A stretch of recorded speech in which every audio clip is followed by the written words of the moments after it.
Bonjour à tous, bienvenue sur le plateau de Bonjour chez vous. Aujourd'hui, nous parlons de ce que Jésus-Christ a accompli à la croix par rapport à la maladie, la guérison divine qu'il nous a offerte entièrement gratuitement. Ça va bien, Annabelle, Frank? Ça va toi? Ça va très bien, merci. Oui, aujourd'hui, un beau thème encore dans notre semaine. Oui. Lundi, on vous a parlé de qui était Jésus-Christ. Mardi, nous avons parlé de son amour inconditionnel. Et aujourd'hui, nous parlons de cette merveilleuse guérison divine à laquelle nous avons tous accès.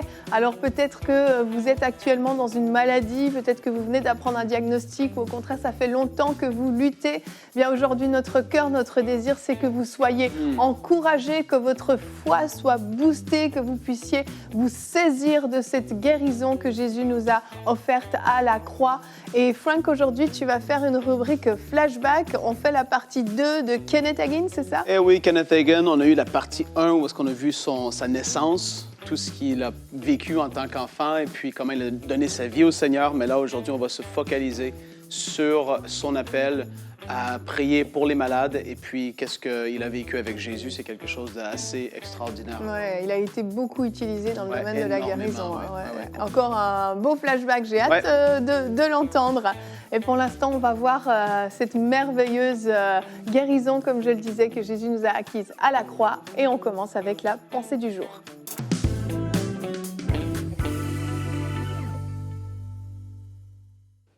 J'aimerais qu'on puisse aujourd'hui ensemble se rappeler de cette promesse, de cette vérité, de ce fait qui est établi et qui est acquis pour nous. Oui, Jésus a pris notre maladie à la croix et souvent on va citer ce verset, c'est par ses meurtrissures que nous avons été guéris. Mais j'aimerais aujourd'hui qu'on puisse prendre le temps de pouvoir s'arrêter et même pas comprendre en fait, mais juste croire ce verset, c'est par ses meurtrissures, par les meurtrissures de Jésus que j'ai été guéri et que vous avez été guéri. Et il y a eu tellement de choses qui ont été écrites sur la guérison divine, tellement de messages qui ont été prêchés et vous avez sûrement entendu beaucoup de choses.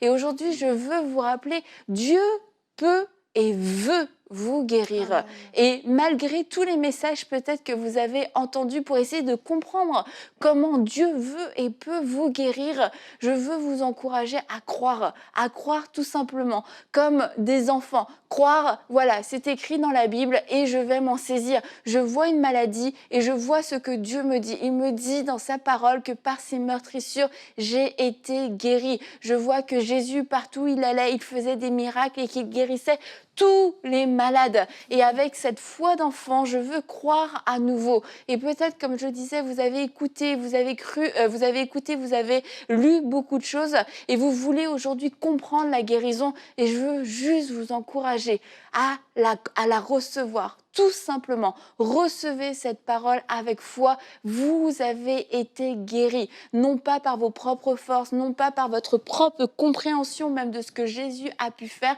mais c'est par ses meurtrissures que nous avons été guéris. Et je veux vous lire un dernier verset dans Matthieu 8, 17 pour nous montrer comment ça fonctionnait. Le soir venu, on amena vers Jésus de nombreux démoniaques. Il chassa les esprits par sa parole et il guérit tous les malades. Ainsi s'accomplit ce que le prophète Ésaïe avait annoncé. Il a pris nos faiblesses et il s'est chargé de nos maladies. Jésus est venu, Jésus l'a fait. On ne voit pas de grands discours théologiques, on ne voit pas des gens qui se sont posés 1000 questions. On voit des gens qui ont été au contact de Jésus et qui ont été guéris. Alors aujourd'hui, simplement, comme des enfants, recevez votre guérison par la foi. Amen, merci Annabelle, c'est tellement vrai. On essaye des fois tellement de comprendre avec notre intelligence quelque chose qui n'est pas compréhensible en fait. Et dans ma vie, j'ai eu plusieurs guérisons, soit pour moi, soit pour mes enfants ou d'autres personnes pour qui j'ai prié. J'ai vu Dieu agir, mais je n'ai jamais compris comment ça s'est fait. Et en fait, c'est impossible de comprendre. Il y a des choses qui nous dépassent. À savoir, est-ce que c'est un ange qui est intervenu? Est-ce que c'est le Saint-Esprit? Est-ce que c'est je ne sais quoi? Peu importe, je ne veux pas savoir quoi. Je veux savoir, oui, que ce que Jésus a accompli à la croix est disponible et que Dieu veut et peut me guérir, comme tu le dis dans ta pensée. C'est largement suffisant. Mais c'est vrai qu'on a toujours cette tendance à vouloir comprendre avec notre intelligence au lieu simplement de laisser descendre. La foi est quelque chose, c'est une folie, la Bible dit.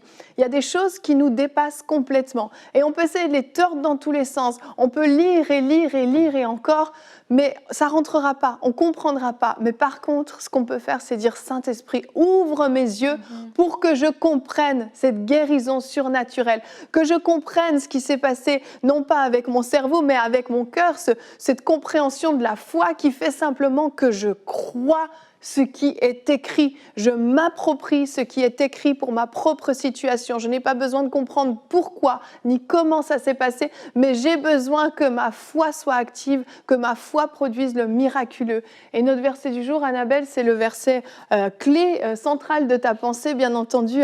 C'est Ésaïe 53 au verset 5 qui nous parle de ce qui a été accompli à la croix. Mais lui, donc Jésus, il était blessé à cause de nos transgressions, brisé à cause de nos fautes. La punition qui nous donne la paix est tombée sur lui et c'est par ses blessures que nous sommes guéris. Encore une fois, volontairement, c'est une traduction un peu différente. On répète souvent, par ses meurtrissures, nous avons été guéris. Eh bien, c'est bien de se l'approprier différemment pour être capable juste de lire ce verset comme un enfant, puis de croire simplement ce que ce verset dit. Vas-y. J'allais dire qu'on a parlé hier de l'amour inconditionnel de Dieu. Et beaucoup de personnes sont figées encore là, même par rapport à la guérison. J'ai péché, donc Dieu ne veut pas me guérir. Ou il y a telle chose dans ma vie, Dieu ne veut pas. Ou c'est ce que Dieu veut pour moi, c'est que je vive avec cette maladie tout au long de ma vie. La Bible est tellement claire. On a parlé lundi de qui est Jésus. Il est le reflet de la gloire de Dieu. Jésus est l'image du Dieu invisible. Il est la révélation de Dieu le Père ici sur terre. Et quand tu saisis qui il est et ce qu'il a démontré la volonté de Dieu. Après, hier, on a parlé de l'amour inconditionnel. Dieu ne nous guérit pas parce qu'on le mérite ou parce qu'on ne le mérite pas, tout comme il ne nous a pas pardonné parce qu'on le mérite ou on ne le mérite pas, on ne le méritait pas. Et là, aujourd'hui, il faut se mettre dans la foi, comme Annabelle a dit, et se dire, cette guérison m'appartient. Jésus a payé le prix sur la croix pour que je puisse être guéri. Non pas par mes propres œuvres, parce que j'ai été tellement un bon chrétien, une bonne chrétienne, je peux recevoir. Il a juste porté à notre place cette maladie, tout comme qu'il a porté les péchés du monde entier à notre place. Et là, il faut arriver dans une attitude de foi où est-ce qu'on se dit, je termine cette année, mais je vais m'accrocher par la foi à ce que dit la parole de Dieu. Il a dit que j'ai été guéri, je m'accroche à ce qu'il a dit et je vais le croire jusqu'au bout. Ouais. Je vais sortir de cette mentalité de « c'est parce que je le mérite que je suis comme ça ». Non. Aujourd'hui, tu peux vraiment prendre position et dire « par la foi, je vais obtenir ma guérison ». Et là, tu vas devoir te tenir ferme sur ce que dit la parole de Dieu. Tu vas devoir changer ta façon de penser. Parce que tant que tu es dans une mentalité où peut-être que Dieu veut, on n'est pas dans la foi.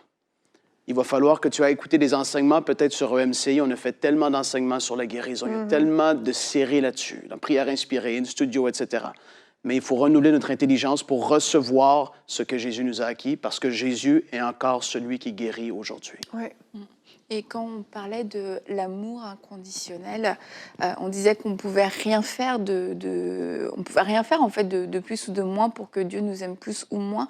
Et c'est pareil pour ce qui s'est passé à la croix, ce que Jésus a fait à la croix. Aujourd'hui, que j'y crois ou que j'y crois pas, ça s'est passé en fait. Que j'y crois ou que j'y crois pas, voilà. C'est que la maladie a été clouée à la croix. Maintenant, qu'est-ce qui va faire, qu'est-ce qui va créer la connexion dans ma vie? Qu'est-ce qui va faire que ce qui s'est passé à la croix puisse se manifester dans ma vie. Encore une fois, c'est pas mes performances, c'est pas mes bonnes actions, c'est pas tout ça. Ça va être juste ma foi. Et ma foi, c'est pas une performance. La foi, c'est le fait tout simplement de croire, de recevoir, d'accepter. Et on peut dire, bah oui, par les meurtrissures de Jésus, la maladie a été clouée à la croix.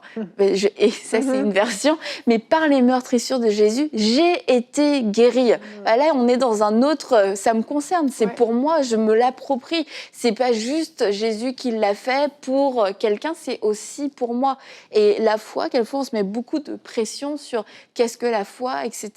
Mais comme tu le dis, on a vécu tellement de choses, tellement de miracles, de guérisons, sans comprendre exactement les détails théologiques qui se sont passés, mais simplement, et plusieurs fois dans ta vie, tu l'as vécu, Yveline, simplement, quelquefois, tu t'es saisie de la promesse de Dieu, tu l'as déclarée d'une certaine façon à ce moment-là, pour qui, pourquoi, bah écoute, tu le sauras au ciel, je le saurai au ciel, tu le sauras aussi, et puis, bam, ça s'est manifesté, mais parce qu'il y avait un dénominateur commun à toutes ces situations, c'est il y a la promesse de Dieu, donc il y en avait 2 dénominateurs. Et il y avait la promesse de Dieu qui nous garantit quelque chose. Et l'autre point commun, c'était la foi. On y a cru, ça s'est manifesté d'une façon ou d'une autre. Et c'est pour ça qu'aujourd'hui, vraiment, je voulais encourager les gens à croire tout simplement et à arrêter d'essayer de comprendre pour recevoir. Et le fait d'être enseigné, et d'aller écouter des enseignements, etc. C'est super. Moi, ça a construit ma foi. Ça m'a permis de croire encore plus. Mais quelquefois, on peut avoir un processus inverse où on apprend pour ne pas croire, pour être sûr qu'on ne croit pas, et on détruit notre foi. Et tu vas parler de Kenneth, mais des gens comme Kenneth ont écrit des livres sur la guérison, sur la foi, moi, qui m'ont tellement édifié, qui m'ont tellement bâti. À la fin, mais je croyais pour tout, franchement. Mais c'est dangereux quand on le fait à l'inverse, qu'on veut écouter des enseignements qui vont casser notre foi. Et si c'est votre cas, juste recevez comme un enfant. Oui, vraiment. En fait, souvenez-vous du jour de votre salut.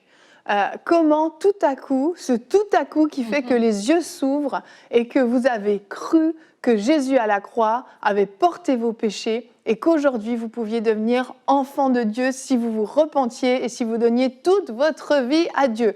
C'est tellement simple. Eh bien, en fait, cet élan de foi qui vient pour manifester la guérison est exactement le même élan que celui que vous avez eu quand vous êtes né de nouveau. C'est un élan qui croit simplement, qui dit « Seigneur, je crois ».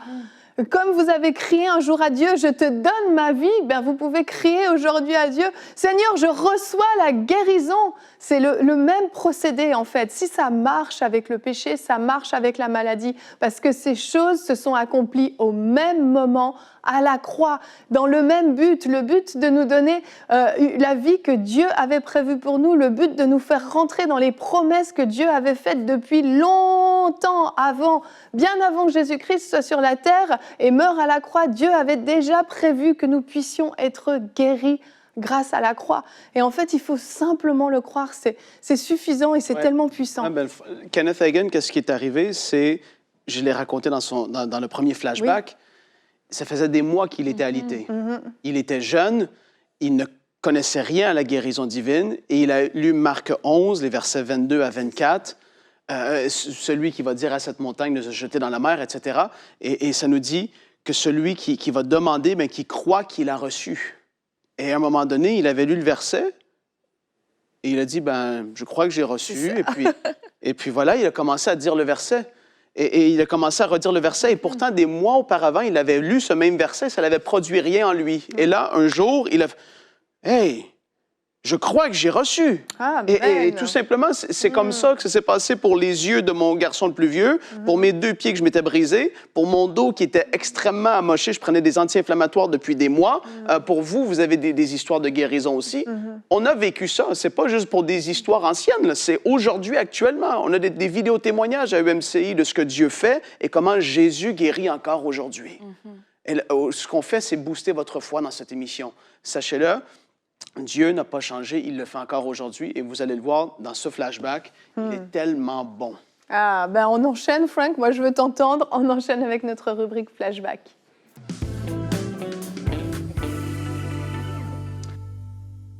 Kenneth Hagin, en effet, il est l'homme qui a débuté les écoles bibliques Rhéma, qui sont réparties sur toute la terre. En fait, il y en a en francophone, anglophone, etc. etc. C'est les écoles bibliques Rhéma.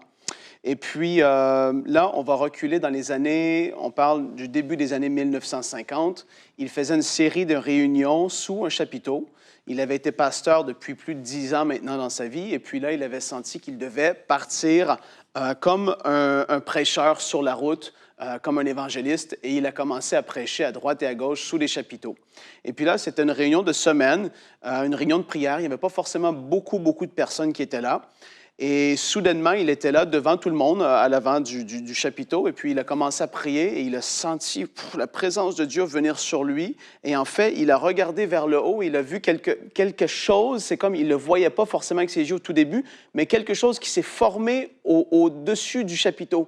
Et ça a commencé à descendre et finalement, il s'est aperçu que c'était Jésus et pouf, il est tombé naturellement parlant, son corps physique, il est tombé sous la présence de Jésus, la gloire était là. Et puis là, Jésus, bien évidemment, il l'a vu, il s'est approché de lui et il a dit, quand j'ai touché ses pieds, Jésus était là, il était pieds nus. Il a dit, j'ai touché ses pieds, je me suis mis à pleurer. Et là, c'est Kenneth qui parle et dit, je pleurais, j'ai dit, Seigneur, je suis indigne d'être dans ta présence comme ça, je suis indigne. Et là, il pleurait sur les pieds de Jésus. Jésus lui a dit, lève-toi. Et là, il s'est levé. Il a dit, tu es digne parce que j'ai pardonné tes péchés. Wow. Tu as été lavé par mon sang. Voilà. Tu es digne de te tenir en ma présence. Il a essuyé ses larmes. Et là, Jésus a commencé à lui parler. Je ne peux pas tout vous dire. Je vais aller droit au but par rapport à la guérison. Mais Jésus lui a parlé de son ministère. Comme quoi qu'il avait été plus de 10 ans pasteur, mais ce n'était pas forcément et entièrement la volonté parfaite de Dieu. Et ça, c'est des choses en particulier, mais il a commencé à lui parler de son ministère personnel.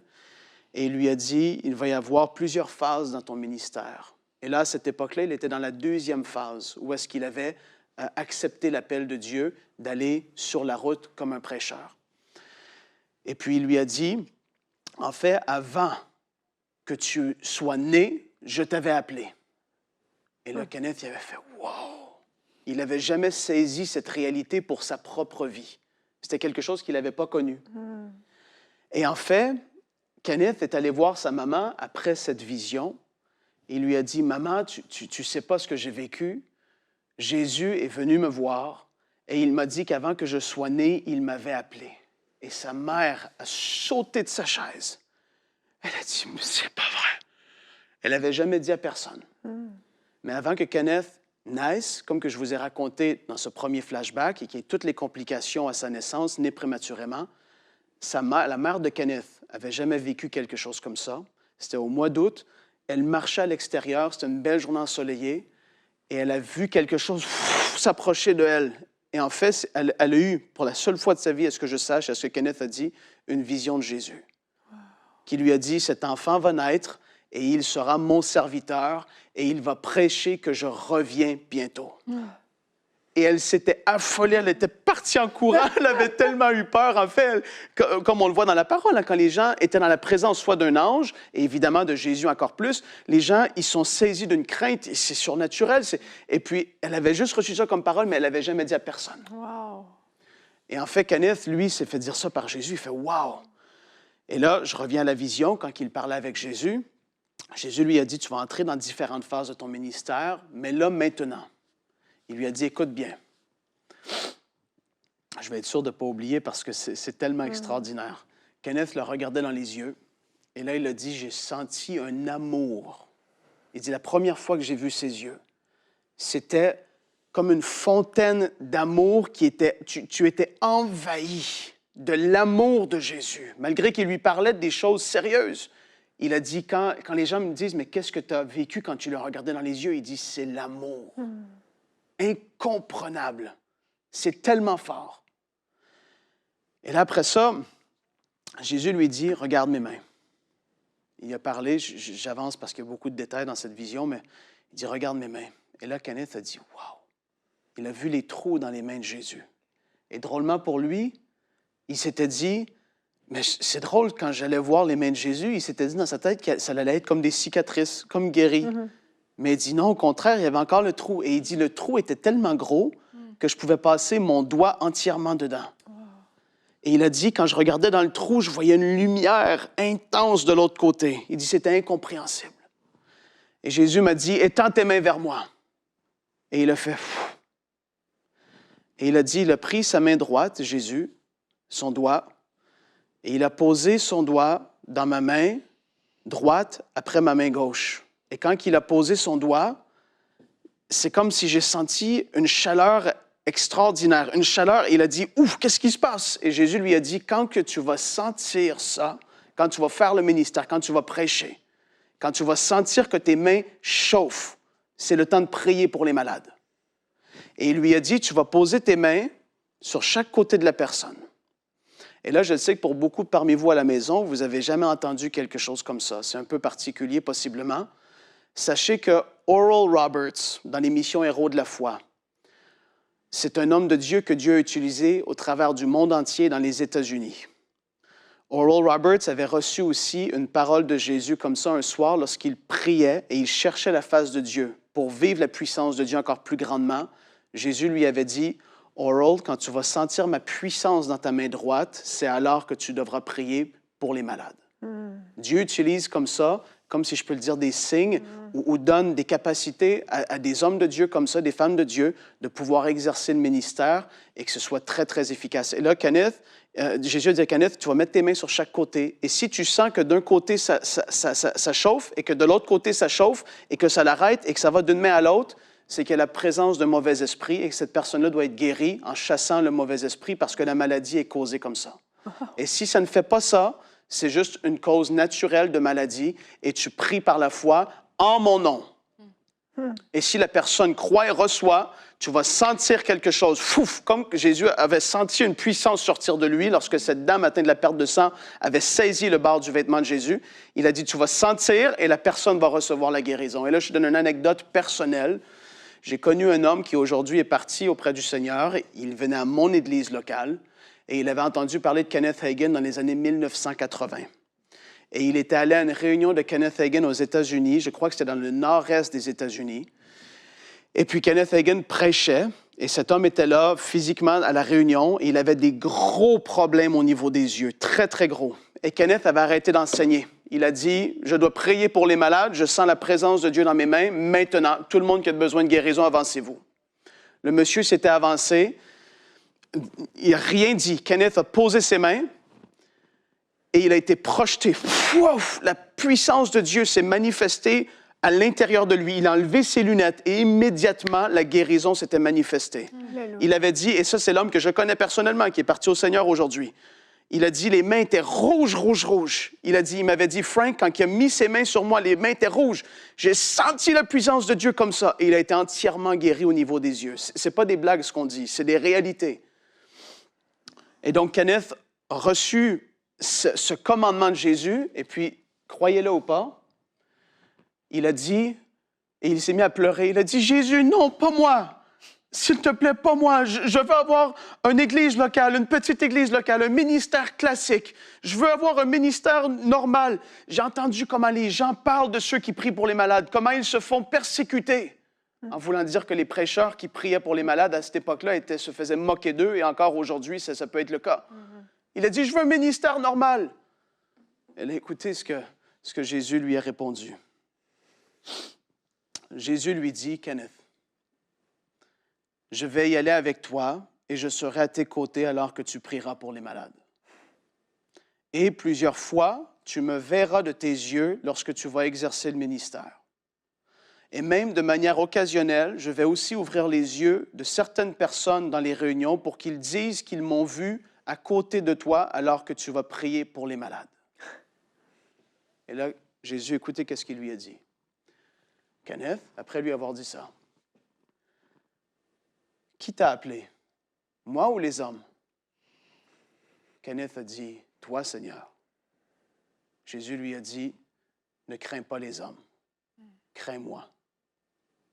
Et là, Jésus l'a exhorté et lui a dit, à qui tu vas devoir rendre des comptes, aux hommes ou à moi, pour ce que je t'ai appelé à faire? Il lui dit, Seigneur, ça va être à toi.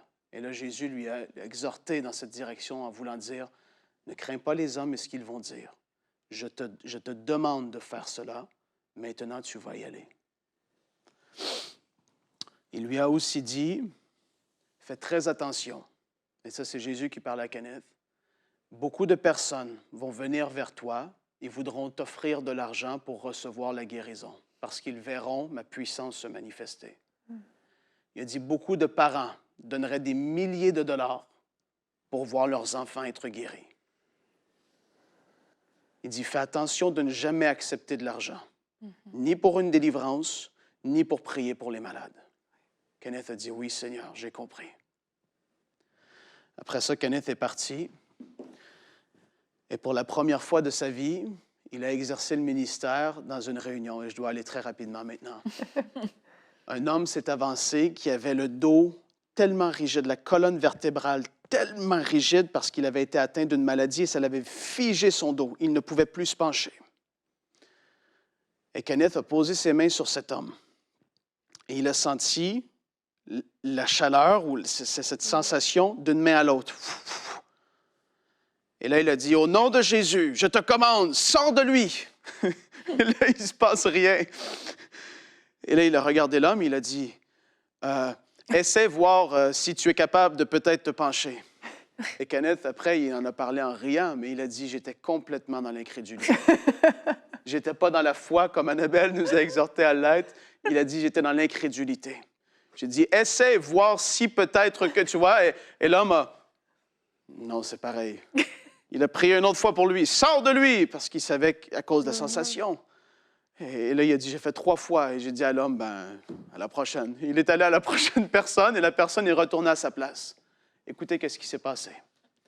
Kenneth a commencé à prier pour les autres qui s'étaient avancés et il a tourné le regard et il a vu Jésus. Et Jésus lui a dit, « Kenneth, tu n'es pas dans la foi. Ne t'avais-je pas dit que tu vas prier en mon nom et qu'ils devront quitter? » Et une longue histoire courte. Il a dit au monsieur, et puis les gens voyaient que Kenneth parlait, mais ils n'entendaient pas Jésus. Ils voyaient juste Kenneth parler. Il avait une conversation avec personne à leurs yeux. Et Kenneth a dit, « Vous, monsieur, revenez ici. » Il a dit, « J'ai donné un commandement. Au nom de Jésus, sors de cet homme. » L'homme a été entièrement libéré en ce moment. Il a dit, maintenant, il n'a pas dit, essaie voir si peut-être que. Il a dit, penche-toi maintenant. Et l'homme, entièrement libéré. Et il a dit plusieurs années plus tard, et ça a été longtemps, cet homme a été entièrement libéré cette journée-là.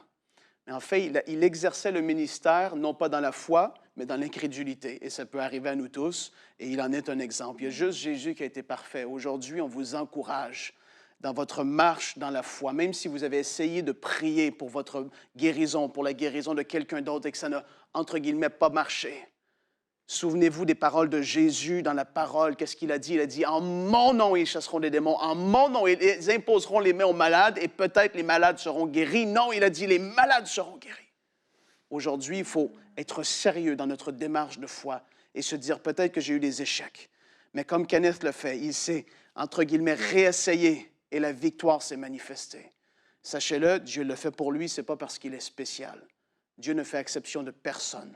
Le ministère de prier pour les malades, c'est pour tous les croyants. Il avait dit, ceux qui ont cru, ils vont aller et ils feront et ils verront. Amen. Kenneth a eu cette visitation, mais il y en a eu d'autres grands hommes de Dieu qui n'ont jamais vécu de telles choses et qui ont bouleversé le monde entier. Ne vous empêchez pas à cause de ça. Aujourd'hui, soyez dans la foi pour votre guérison. Oh, merci Frank. Wow. Quelle histoire extraordinaire. Aujourd'hui, Jésus vous dit, ne t'ai-je pas dit que si tu crois, tu verras la gloire de Dieu. Croyez seulement, croyez simplement que Jésus vous guérit, que Jésus vous touche là où Amen. Vous êtes maintenant même, que vous puissiez recevoir Alléluia. La guérison divine, cette merveilleuse guérison. Au nom de Jésus, soyez guéris maintenant même là où vous êtes, aussi simplement qu'un simple mot. Oui, je crois.